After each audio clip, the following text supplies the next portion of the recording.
बिहार प्रदेश जनता दल युवा चिकित्सा सेवा प्रकोष्ठ के 2 मिनट अभी नेटवर्क प्रॉब्लम आ रहा था। अभी शुरू नहीं हुआ है। शुरू आप हो जाएगा वो जैसे नेटवर्क शुरू शुरू शुरू शुरू शुरू। बिहार प्रदेश जनता दल युवा चिकित्सा सेवा प्रकोष्ठ के प्रदेश अध्यक्ष डॉक्टर एलवी सिंह का आप सबको नमस्कार। 19वें संडे संवाद में आपका स्वागत है, अभिनंदन है। हम आशा करते हैं कि आप और आपके परिजन स्वस्थ और कुशल होंगे। साथ ही कोरोना से बचाव के लिए सभी जरूरी स्टेप्स लेते होंगे, पालन करते होंगे। आप सबको पता है कि लोकतंत्र के महापर्व का आगाज हो गया है। चुनाव आयोग ने 25 सितंबर को बिहार विधानसभा चुनाव की तारीखों का ऐलान कर दिया है। चुनाव 3 चरणों में होने जा रहा है। पहले चरण की वोटिंग 28 अक्टूबर को होगी। दूसरे चरण में 3 नवंबर को वोट डाले जाएंगे और अंतिम चरण में 7 नवंबर को वोट डाले जाएंगे और 10 नवंबर को ये वोटों की गिनती होगी और नई सरकार बनेगी। आप सबको पता है कि पहले चुनाव किन किन मुद्दों पर होता था, कैसे होता था। प्राय पारिवारिक प्राइवेट लिमिटेड वाली बिहार की भोली भाली जनता को जाति धर्म के नाम पर उलझा कर उनसे वोट लेते रहे और सत्ता सुख भोगते रहे।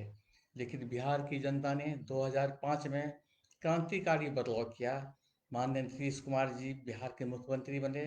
इसके बाद बिहार में तरक्की और खुशहाली की बहार बढ़ने लगी। नीतीश कुमार जी ने किन्हीं की उपेक्षा नहीं की। बिहार में न्याय के साथ तरक्की के पथ पर बढ़ते हुए हर इलाके और हर तबके का विकास किया। मुख्यमंत्री जी अति पिछड़े, महादलित, दलित महिलाओं, अल्पसंख्यकों एवं हाशियों पर रह रहे लोगों को मुख्य धारा में लाने के लगातार प्रयास किए हैं। माननीय नीतीश कुमार का सबसे बड़ा योगदान है कि बिहार में विकास के मुद्दे पर चुनाव होने लगे और उसके नतीजे भी सामने हैं। हाशिए पर रह रहे लोगों को मुख्यधारा में लाने के लिए लगातार प्रयासरत हैं। चुनावों के बाद बिहार में प्रचंड बहुमत के साथ माननीय नीतीश कुमार जी के नेतृत्व में सरकार बनेगी। चुनाव पूर्व जो सर्वे किया गया था, एनडीए को प्रचंड बहुमत दिखाया गया है, जो कि सच्चाई है। और एनडीए की सरकार माननीय मुख्यमंत्री नीतीश कुमार जी के नेतृत्व में पुनः 10 नवंबर के बाद बनने जा रही है। और जिस दिन 25 सितंबर को विधानसभा चुनाव की घोषणा की गई थी, माननीय मुख्यमंत्री जी तुरंत उन्होंने प्रेस कॉन्फ्रेंस किया और उन्होंने चुनाव आयोग के निर्णय का स्वागत किया। और इस कोरोना संक्रमण में चुनाव आयोग द्वारा चुनाव कराने के लिए उन्होंने बहुत बहुत धन्यवाद दिया। कुछ लोगों के लिए उनका परिवार, बेटा बेटी पत्नी ही परिवार है। हमारे लिए पूरा परिवार, पूरा हमारा बिहार परिवार है। बीते चुनाव में जो 7 निश्चय हमने किए थे, उसके तहत सभी निश्चय पूरे किए गए। फिर मौका मिला तो सक्षम बिहार, स्वावलंबी बिहार के लिए 7 निश्चय पार्ट 2 को इस बार धरातल पर उतारेंगे, जिसमें कि पहला है युवा शक्ति, बिहार की प्रगति, हर खेत को सिंचाई के लिए पानी। तीसरा है सशक्त महिला, सक्षम महिला। चौथा है स्वच्छ गांव, समृद्ध गांव। पांचवा है स्वच्छ शहर, विकसित शहर। छठा है सबके लिए स्वास्थ्य सुविधा। और सातवां है सुलभ संपर्कता। आप उस शर्मनाक घटना की बात करते हैं जिसमें हमारे बिहार की अस्मिता, हमारे गौरव पर चोट की गई है। हम बात कर रहे हैं राज्यसभा में उपसभापति हरिवंश बाबू के हुए अपमान को। ये आप सभी जानते हैं किस ढंग से विरोधियों ने उनका अपमान किया, जो कि बहुत ही निंदनीय है। राज्य में विपक्ष द्वारा किए गए हमले पर मुख्यमंत्री जी ने बोला, राज्यसभा में संसदीय परंपरा और मर्यादा के विरुद्ध हमला हुआ, वो निंदनीय है। जो भी कुछ हुआ बहुत ही गलत है। इसकी जितनी निंदा की जाए तो कम है। लोकतंत्र में हमें संसद की मर्यादा और आसन प्रतिष्ठा का ध्यान रखना चाहिए। अब हम लोग संडे संवाद में हमेशा की तरह बिहार की तरक्की से जुड़े मुद्दों पर बातचीत करते हैं। पिछले सप्ताह बिहार में अनेक परियोजनाओं का विकास योजनाओं का उद्घाटन, कार्यान्वयन और शिलान्यास हुआ है। प्रधानमंत्री श्री नरेंद्र मोदी और मुख्यमंत्री श्री नीतीश कुमार जी ने गांवों को ऑप्टिकल फाइबर से जोड़ने वाली योजना का शुभारंभ 21 सितंबर को किया, जो कि अपने आप में ऐतिहासिक है। अब पटना में मेट्रो रेल चलेगी। मुख्यमंत्री जी ने 22 सितंबर को पटना मेट्रो रेल का कार्यारंभ किया और इस ढंग से उन्होंने सरकार बोला कि सरकार बिहार के विकास के प्रति कितना गंभीरता से काम कर रही है। इसका अंदाजा आप एक आंकड़े से लगा सकते हैं कि 22 सितंबर को ही मुख्यमंत्री जी ने विभिन्न विभागों के 7700 करोड़ की योजनाओं का उद्घाटन और शिलान्यास किए हैं। अब इस पर हम हल्की बातचीत करेंगे, क्योंकि आप सभी जानते हैं देश विदेश से जो चित्रकूट विष्णुपद मंदिर आने वाले लाखों श्रद्धालुओं की तरफ से मुख्यमंत्री जी को आभार व्यक्त करते हैं, क्योंकि उन्होंने एक ऐसा भागीरथ प्रयास किया है जिससे विष्णुपद मंदिर के पास फल्गु नदी में अब साल भर पानी उपलब्ध रहेगा। मुख्यमंत्री नीतीश कुमार ने 22 सितंबर को इस परियोजना का शिलान्यास किया। दिल्ली हाट की तर्ज पर अब बिहार में मिथिला हाट बनने जा रहा है। इससे देश भर के लोग मिथिला की कला, संगीत, पेंटिंग से लेकर लजीज व्यंजन से परिचित होंगे। माननीय मुख्यमंत्री जी ने 22 सितंबर को इसका शिलान्यास किया। भारत के बड़े हिस्से को उत्तरी पूर्वी राज्यों से जोड़ने के लिए महत्वपूर्ण ईस्ट वेस्ट कॉरिडोर पर झंझारपुर प्रखंड में करीब 2 एकड़ में मिथिला हाट का निर्माण होगा। इसके बारे में आप डिटेल में पर जानते ही हैं। माननीय मुख्यमंत्री जी ने 22 सितंबर को स्वास्थ्य विभाग की 2814.47 करोड़ रुपए की लागत से 77 योजनाओं का उद्घाटन एवं शिलान्यास किया। इनमें पटना के आईजीआईएमएस में कैंसर संस्थान का उद्घाटन 245 करोड़ रुपए की लागत से, 21 एएनएम, जीएनएम एवं पारा मेडिकल संस्थानों का उद्घाटन, 4 सामुदायिक स्वास्थ्य केंद्रों का उद्घाटन, 4 अतिरिक्त स्वास्थ्य केंद्रों का उद्घाटन, 8 ट्रॉमा सेंटरों का उद्घाटन शामिल है। इसके अलावा मुख्यमंत्री जी ने 1636 करोड़ की लागत से सीतामढ़ी सीतामढ़ी में, वैशाली में और यहाँ पर मेडिकल कॉलेजों का शिलान्यास किया। यहाँ बीएससी की नर्सिंग भी पढ़ाई होगी। साथ ही 9 अनुमंडलीय अस्पताल, 3 सदर अस्पताल, 8 सामूहिक स्वास्थ्य केंद्रों का निर्माण और 9 अन्य स्वास्थ्य संबंधी संरचनाओं का निर्माण कराया जा रहा है। बिहार में हर खेत को सिंचाई के लिए पानी देने के लिए मुख्यमंत्री श्री नीतीश कुमार जी निश्चय पर तेजी से काम चल रहा है, जो कि किसानों की खुशी के लिए देना चाहते हैं। संडे संवाद के आखिरी में हम आपको एक बेहद महत्वपूर्ण बात करना चाह रहे हैं। मुख्यमंत्री जी ने केंद्र सरकार की तरफ से कृषि क्षेत्र में सुधार के लिए किए जा रहे प्रयासों का समर्थन किया है और इससे करोड़ों किसानों को इससे बहुत फायदा मिलेगी। जो केंद्र सरकार ने जो एक्ट बनाया है किसानों के लिए, वह किसानों के लिए हित के लिए है और जितने भी किसान लोग हैं उनको किसी भी तरह का घाटा नहीं होगा, बल्कि उन्हें हर दृष्टिकोण से फायदा होगा। लेकिन विरोधी का काम है विरोध करना, अच्छा काम भी करते हैं तो उसका विरोध ही करते हैं। इसलिए आप किसान भाइयों से आग्रह है कि आप उस एक्ट से आपके न फसल की दाम कम होगी, फसल की दाम बढ़ेगी और जो भी कृषि क्षेत्र में आपको मदद की जा रही है वह और बढ़ेगा। आप सभी जानते हैं कि मैं अपने बात में हमेशा कोरोना संक्रमण का में योद्धाओं का जरूर मैं तारीफ करता हूँ। तो मैं सबसे पहले कोरोना के विरोध में जंग लड़ रहे चिकित्सक, चिकित्सा कर्मी, पैरामेडिकल नर्सेस, सारे लोग, ग्रामीण चिकित्सकगण, सारे लोगों को बधाई देता हूँ। और ख़ास करके ग्रामीण चिकित्सा कर्मियों के लिए जो हमने पिछले संडे संवाद में उपहार की बात की थी सरकार के तरफ से, जिसका कि नोटिफिकेशन हो गया, जिसका कि कार्यान्वयन समय पर हो गया, तो उसके लिए मैं आप सबको धन्यवाद देते हैं और मुख्यमंत्री जी को कोटि कोटि नमन करते हैं कि जिनके प्रयास से यह अति कठोर काम हो पाया।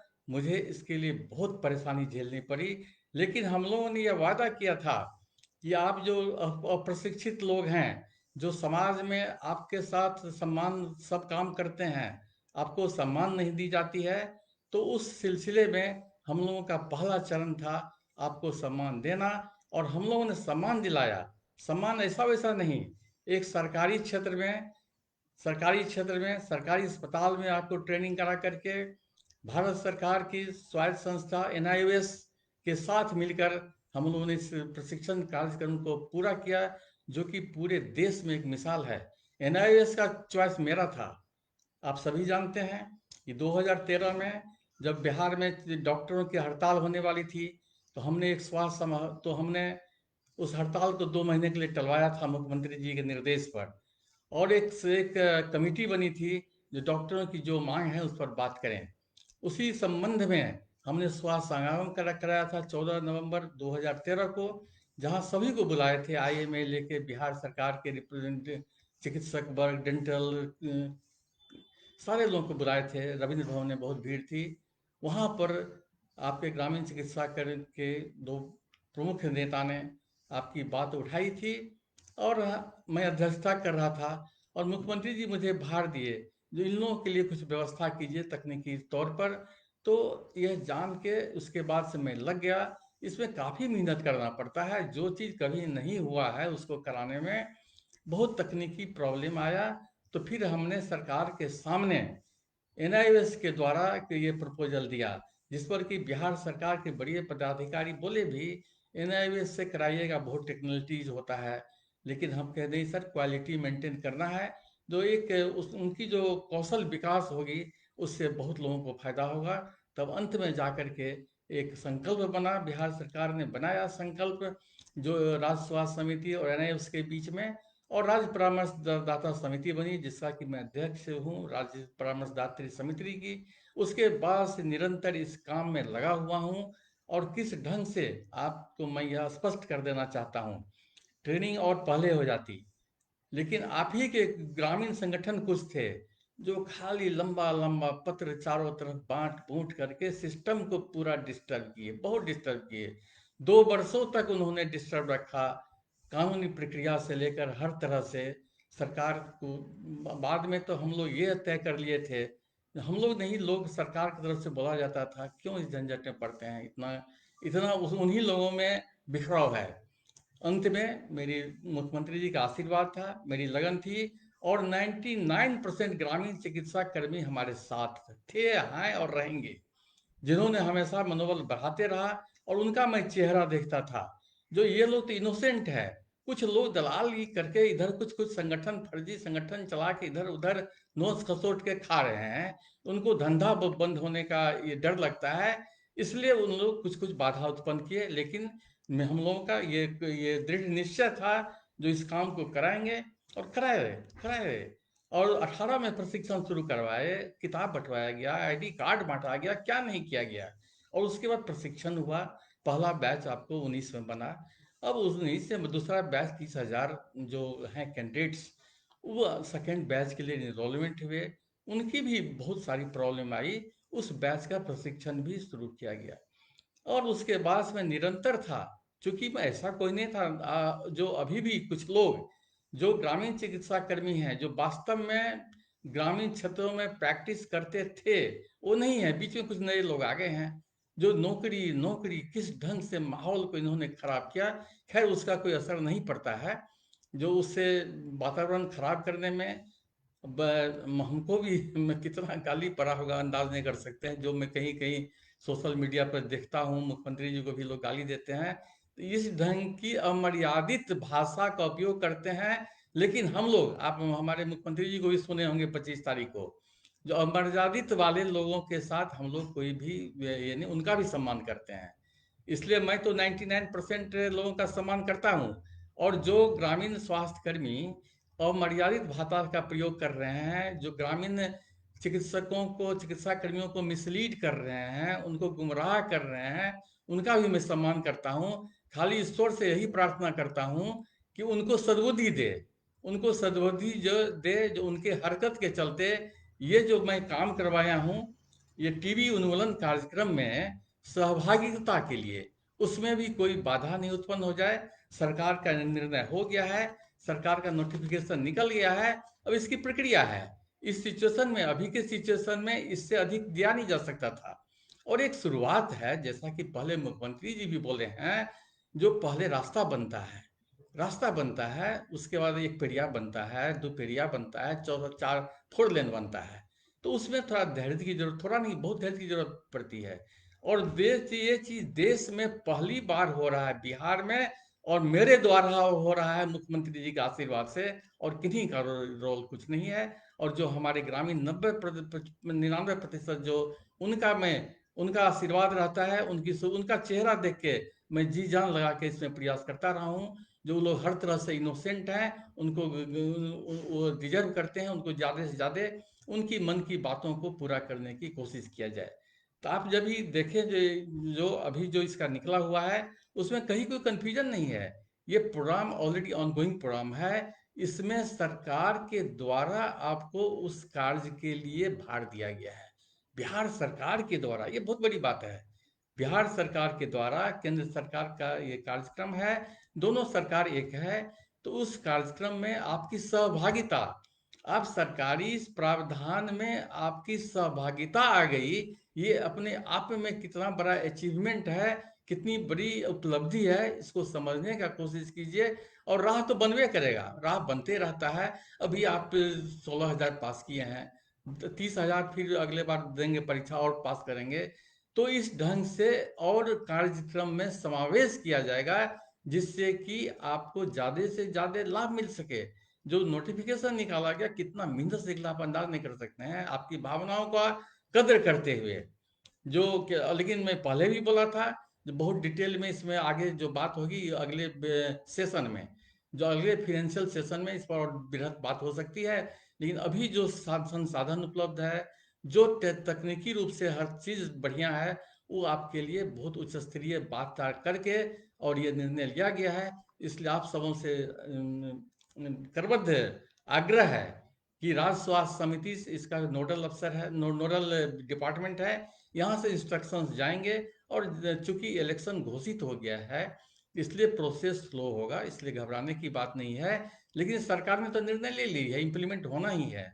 जो आपको सिविल सर्जन से बात करना है, आपका ट्रेनिंग जिला स्तर पर हो कि प्रखंड स्तर पर हो, कैसे हो, इस सब का एक कार्यकाली एक प्लान बनाना पड़ता है। सिद्धांत तो तय हो गया, इसका एक वर्किंग एक प्लान बनाना पड़ता है। जैसे ट्रेनिंग में सरकार ने निर्णय ले लिया, लेकिन उसको उसको कैसे किया जाएगा, उसके लिए विभाग करती है। उसके लिए राष्ट्र स्वास्थ्य समिति किया, हमने जो जो सजेशन दिया राष्ट्र स्वास्थ्य समिति को, एक एक सजेशन, सारे लोग हैं जो समन्वय समिति से जुड़े हुए हैं, उनका नाम भी सरकारी सरकारी इसमें है, जो ये स्वास्थ्य समिति को मदद करेंगे। तो इस ढंग से जो लोग हैं, आप लोग काम निश्चय निश्चित रहिए। आपके लिए जो जो ये निकला हुआ है बहुत बड़ा कार्यक्रम है। आप उसमें जो प्रथम सूचक के रूप में रहेंगे, ट्रीटमेंट सपोर्टर के रूप में रहेंगे, सबका मानदेय तय है, किसमें कितना मिलेगा, इसका डिटेल आप लोगों का प्रोग्राम राज्य स्वास्थ्य समिति द्वारा सिविल सर्जन्स को, हालांकि सभी सिविल सर्जन, सभी मेडिकल कॉलेज के प्राचार्य अधीक्षकों को इसकी सूचना चली गई है। लेकिन हमें लगता है कि चुनाव इलेक्शन के चलते कुछ प्रोसेस में डिले हो सकता है, और वहाँ पर सिविल सर्जन अपने ज़िला में कैसे इस कार्यक्रम को करेंगे, कैसे आप लोगों को हल्का ट्रेनिंग में 2-4 दिन का ट्रेनिंग का प्रोग्राम हो सकता है, जिससे कि आप उस कार्य को कैसे करेंगे। तो ये चीज़ आप लोग धैर्य रखें।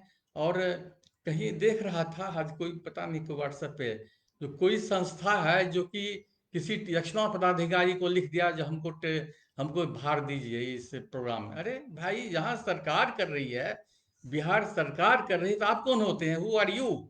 आप लोग तो मिसलीड करने का काम कर रहे हैं, करते रहे हैं, पहले भी कर रहे हैं, अभी भी करने जा रहे हैं। जो ग्रामीण चिकित्सा कर्मियों के लिए इतना बड़ा काम हुआ, बिहार सरकार कर रही है, तो वहां पर कोई संस्था क्या करेगी? यही ना, दलाली करने के लिए, लोगों को गुमराह करने के लिए। तो पुनः आप सबों से आग्रह है, इस ढंग के एलिमेंट से, इस ढंग के जितने भी व्यक्ति है, जितने भी संस्था है, उससे आप सावधान रहें।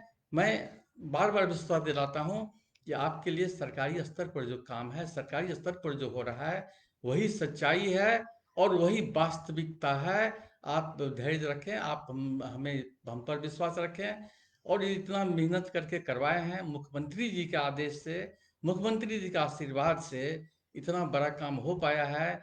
जो बिहार के इतिहास में पहली बार ग्रामीण चिकित्सा कर्मियों को सरकारी प्रोग्राम में सरकारी सहभागिता की जा रही है और आगे रास्ता खुला है।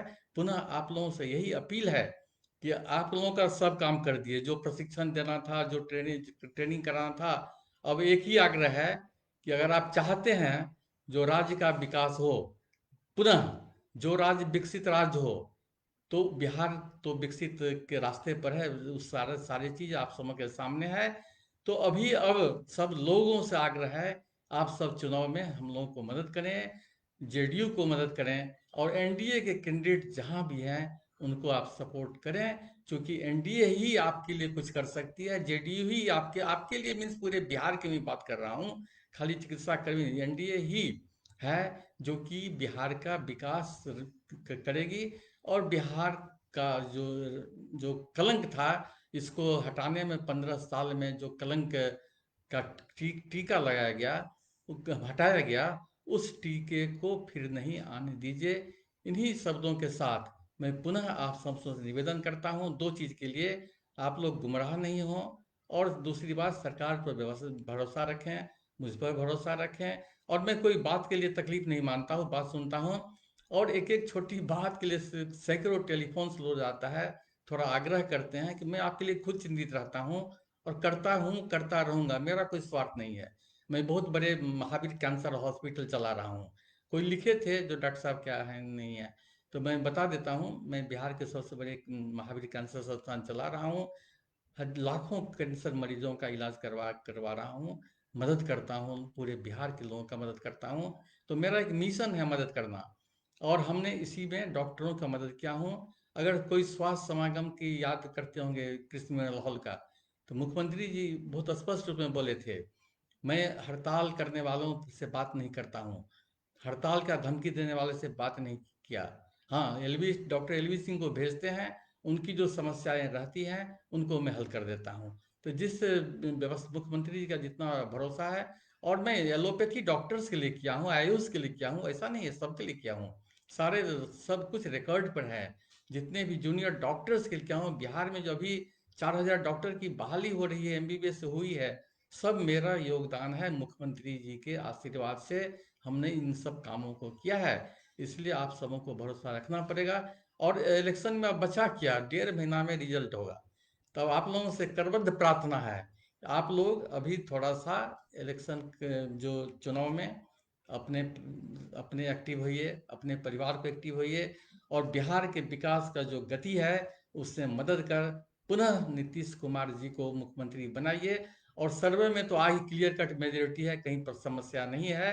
क्या है कि लोग चाहते हैं विकास। अब जात पात इधर से ऊपर आ गए हैं, क्षेत्रवादी से ऊपर आ गए हैं, झूठी मूठी बातों में नहीं आएंगे। वो काम देखता है सामने में क्या काम है। इसलिए आप लोगों से आग्रह है कि आप लोग भी काम बताइए, जो सरकार ने क्या काम किया लोगों को बताइए, स्वास्थ्य क्षेत्र हो, हर क्षेत्र में। और आगे मैं सिर्फ अब इलेक्शन पर बात करूंगा, और बिहार के विकास में जो जो काम हुआ बात करूंगा। और थोड़ा आप लोगों का चर्चा तो मैं दिल में हमेशा करता हूँ। 22 तारीख को भी, मंगलवार के दिन, माननीय मुख्यमंत्री जी गया था मैं मिलने के लिए, जेडीयू कार्यालय में प्रथम दिन मिल रहे थे। तो बोले, डॉक्टर साहब आपका क्या हुआ, हमके सर नोटिफिकेशन नहीं निकला है। अच्छा, नहीं निकला है, अच्छा। तुरंत कंसर्न पदाधिकारी को बोले, चले जी आप मिल लीजिए और इसका नोटिफिकेशन निकलवा लीजिए। तो मैं जिस जिस जब जब उनसे मिला, हमेशा आप ही लोगों की बात की, आपके भलाई के लिए बात की। इसे इसलिए अब आप लोगों से हमने सारा काम कर दिया, हमारे मुख्यमंत्री जी सारा काम कर दिए, प्रोसेस में है। आप जो पार्ट 7 7 निश्चय का पार्ट 2 में भी ये आप ध्यान से देखेंगे, उससे मुख्यमंत्री जी स्पष्ट बोले हैं, हम गांव गांव में चिकित्सा सुविधा मुहैया कराना चाहते हैं, उपलब्ध कराना चाहते हैं। तो गांव में कौन जाएंगे, आप ही लोग जाइएगा ना। तो एक रोड मैप प्लान बना हुआ है, एक एक विजन से बनाया हुआ है, तो उस सब में आप ही लोग का यूज होगा। गांव की चिकित्सा सुविधा में कौन जाएगा, आप लोग ट्रेंड पर्सन रहेंगे, आप लोगों का अभी भी योगदान है और आगे योगदान लिया जाएगा। इन्हीं शब्दों के साथ मैं पुनः आप सबको शुभकामना देता हूं, और आप लोगों से यह प्रार्थना करते हुए कि अगला अब आप लोग इलेक्शन मोड में आ जाइए और जो हमारे नेता हैं माननीय नीतीश कुमार जी, उनको पुनः प्रचंड बहुमत देकर राज्य का मुख्यमंत्री बनावें, जिससे बिहार अगले 5 साल में विकसित राज्य हो जाए और गर्व से हम कह सकें कि हम बिहारी हैं। धन्यवाद।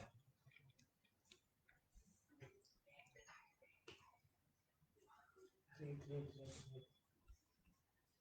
ये वहाँ नीचे में ले।